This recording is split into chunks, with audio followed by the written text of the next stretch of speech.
how to adjust the droop on the Sledge. So the Sledge is a real fine car. I put some straps on there because I didn't like the system over here, and of course a fan on the motor.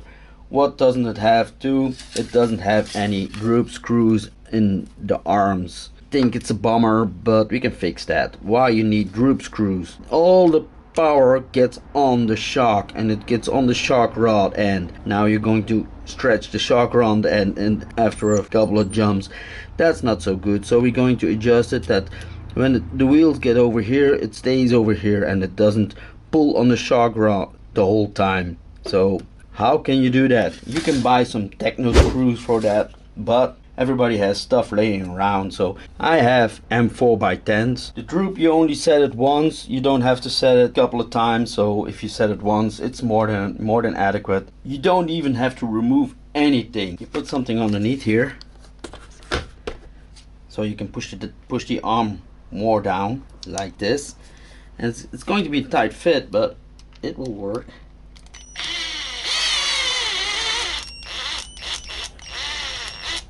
See, now the droop is set, but we have to adjust it after a while because this is too high. You can already see that the arms don't extend a lot, but we're going to adjust it afterwards. A few minutes later.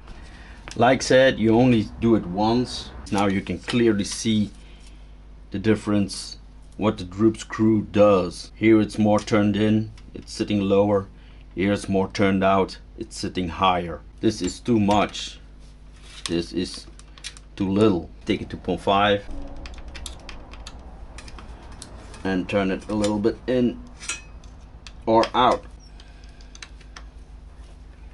See, when you turn it in, it's too much over here. So now you push it in, you turn it out.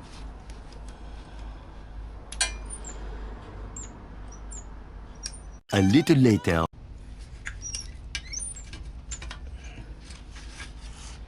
And on the other side the same. You can see how much it sticks out here and how much it sticks out there. You have to do it about equally. You can measure everything. There are certain, if you are racing and stuff, you measure the distance here to be the same, but it's a basher, and I do it always on the eye, you know, so they're sort of the same. 1 hour later, looks nice and even. So that's how you set the droop on the Sledge. Very easy, very cool. You save your shock rod ends, and of course your shocks too, because there is not that much stress on there. So if you like this content, please like and subscribe, and hit the notification bell, of course. See you later all. Bye.